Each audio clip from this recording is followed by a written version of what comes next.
Shigatsu wa Kimi no Uso, ou Your Lie in April, é um mangá de romance e música, onde a música é muda por ser um mangá.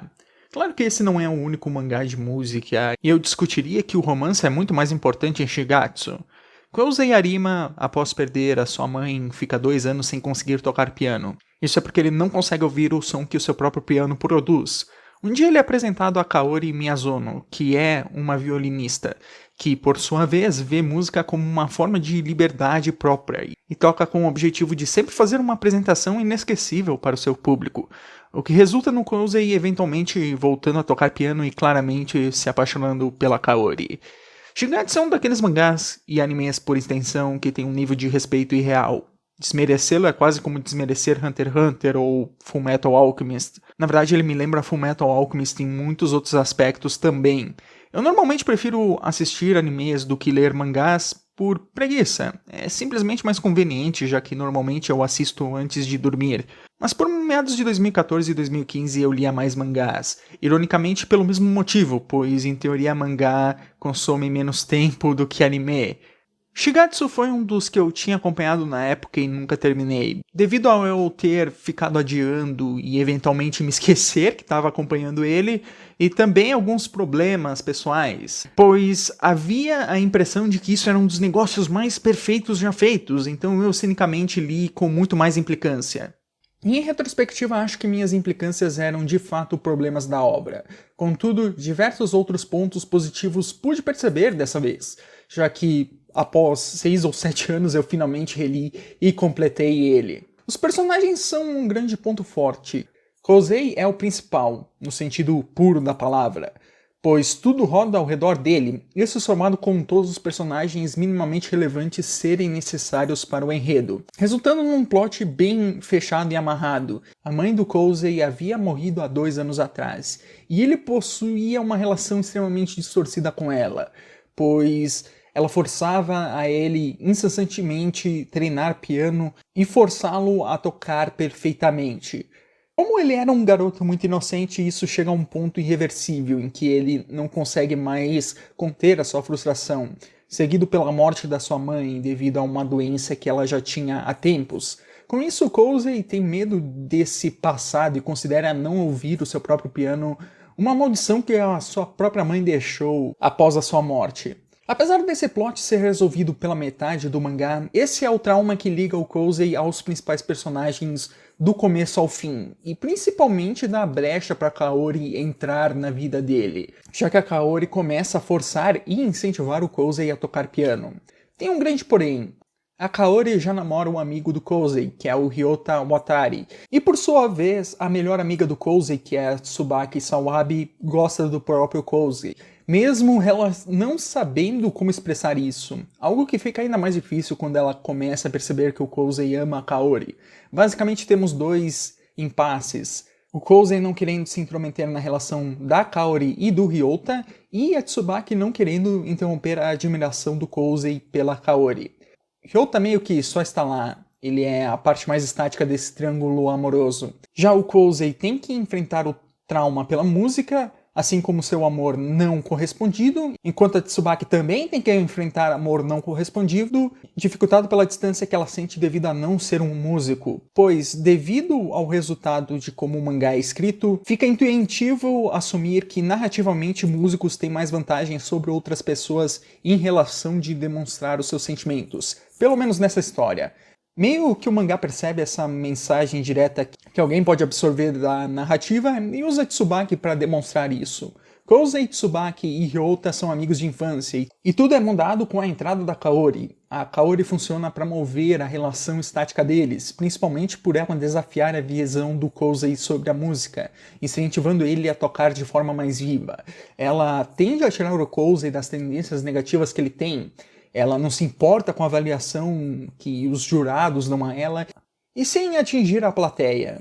As apresentações, como não tem som, tornam-se interessantes por serem narradas na forma de expressão de sentimentos, principalmente como formas de expressar amor. Devido a isso, elas possuem segmentos próprios, conforme a intensidade de um sentimento ou outro.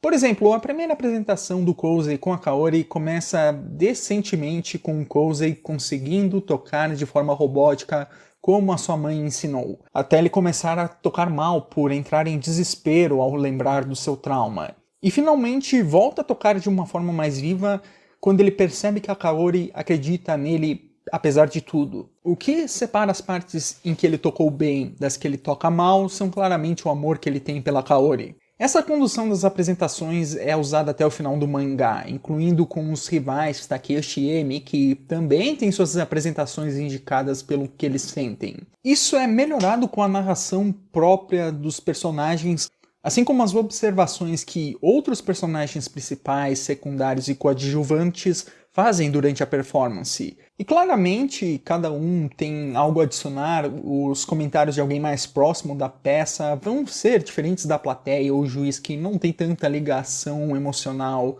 com a situação. E esse é um bom ponto para transitar para os defeitos, pois essas narrações foram algo que me incomodaram muito na época. Mesmo eu estando mais tolerante agora, elas ainda assim passam dos limites. O que eu quero dizer com isso é que, por mais que seja até legal ver a reação de cada personagem, isso é prolongado ou desnecessário. Por um tempo é até legalzinho ver o que o juiz rabugento pensa, mas não é cativante o bastante para ver o que ele pensa sobre cada transição e período da música.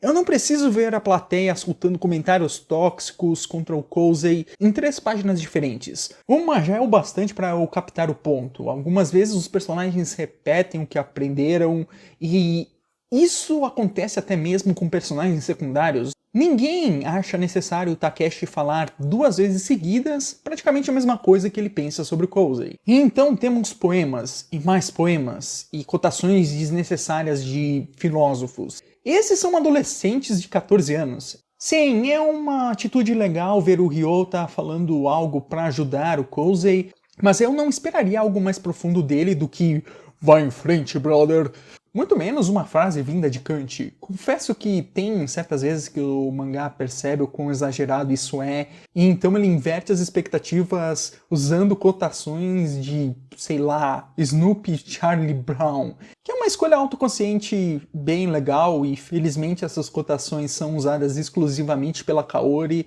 o que é muito bem aplicado, pois ajuda a reforçar a caracterização dela, e eventualmente isso até é feito novamente de forma diferente com personagens como a Nagi e a frase dela de "isso é tão clichê". Infelizmente a comédia, quando não se trata dessas tiradas inteligentes, é sem graça. Eu gosto como os personagens são desenhados num estilo similar ao usado em cenas de comédia de Fullmetal Alchemist, só que tirando isso, basicamente se resume a personagens agindo desnecessariamente de forma agressiva e exagerada. Por mais bom que seja o estilo artístico, não há nenhuma graça nessa violência aleatória. E apenas esporadicamente essa violência serve para quebrar a tensão. O pior problema da comédia não é que ela é sem graça ou ser deslocada, e sim ela não poder ser ignorável. Pois, por algum motivo, há um esforço do mangá de integrar a comédia como caracterização desses personagens. Por exemplo, toda vez que o Kōsei faz um monólogo sobre as qualidades da Kaori, um assunto sério, esse monólogo sempre começa com "eu conheci uma garota que a minha impressão inicial não podia ser a pior. Ela é violenta e arrogante", seguido das qualidades que deveriam ser de fato a única parte presente nessa fala. Por mais que esses defeitos não destruam esses momentos, ainda assim desnecessariamente dão ênfase a uma das principais deficiências presentes em Shigatsu. Isso causa uma impressão tão grande que eu não consigo imaginar Shigatsu sem o humor.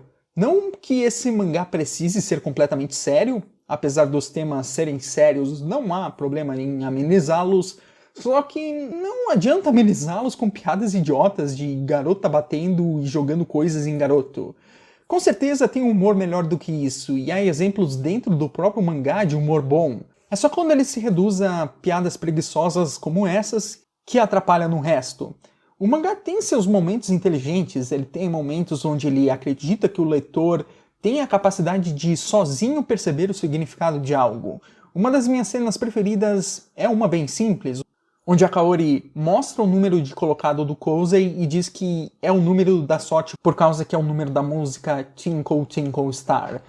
Isso não apenas captura bem o que a Kaori representa, como a partir desse momento, todas as vezes que eles mencionam ou cantam essa música, significa algo para eles.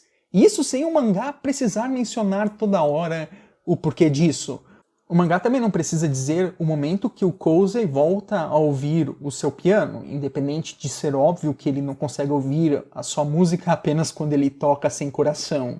Mas ainda assim não existe nenhum momento do mangá tendo que explicar isso diretamente a você. A respeito de outras observações, eu sinto que o trauma da mãe foi resolvido um pouco antes do que deveria, apesar de que serve para separar as duas partes do mangá. E falando em duas partes, personagens são introduzidos constantemente. Esse mangá tem 44 capítulos de mais ou menos 40 a 50 páginas cada.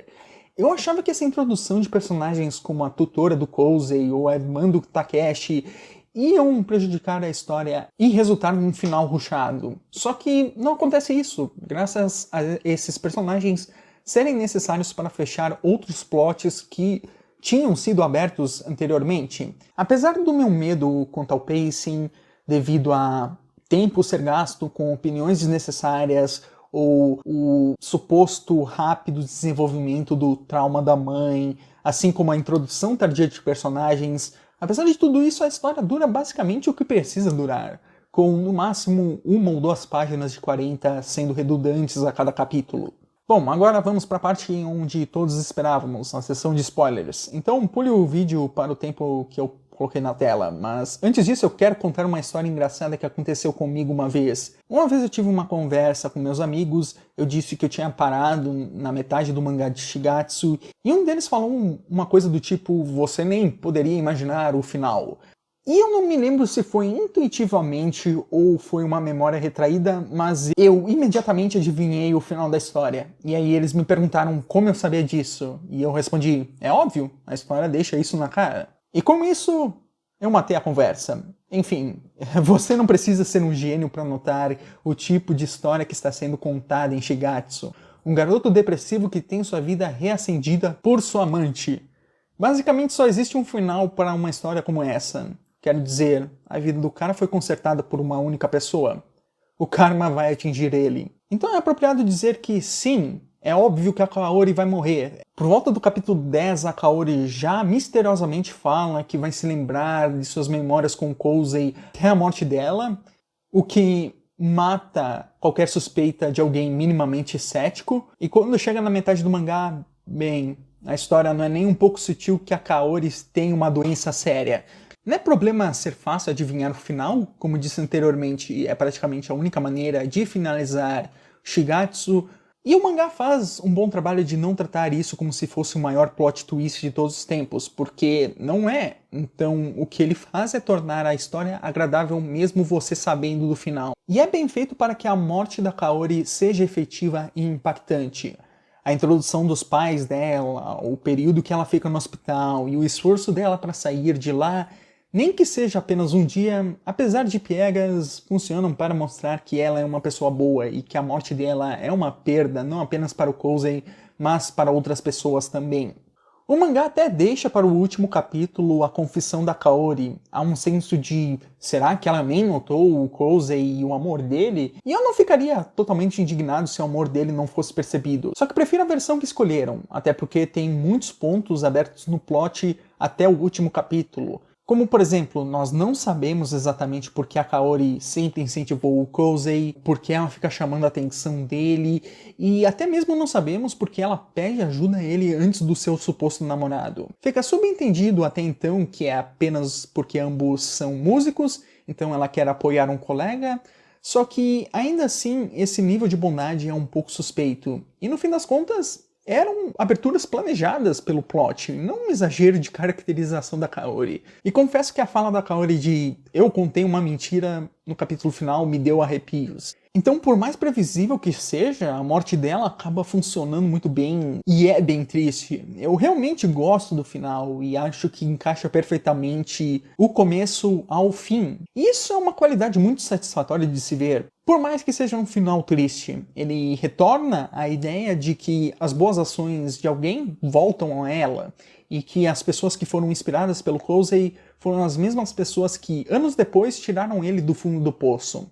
A mesma coisa acontece com a Kaori, que incentiva o Closey e depois, quando ela entra em desespero por causa do seu curto tempo de vida, o Closey encoraja ela e ela volta a querer viver, nem que seja mais um pouco. Apesar de que muita gente fique emotiva conforme o avanço do plot de Shigatsu a Kimi no Uso, eu não consigo ver o fato da história ser triste como o negócio mais marcante assim.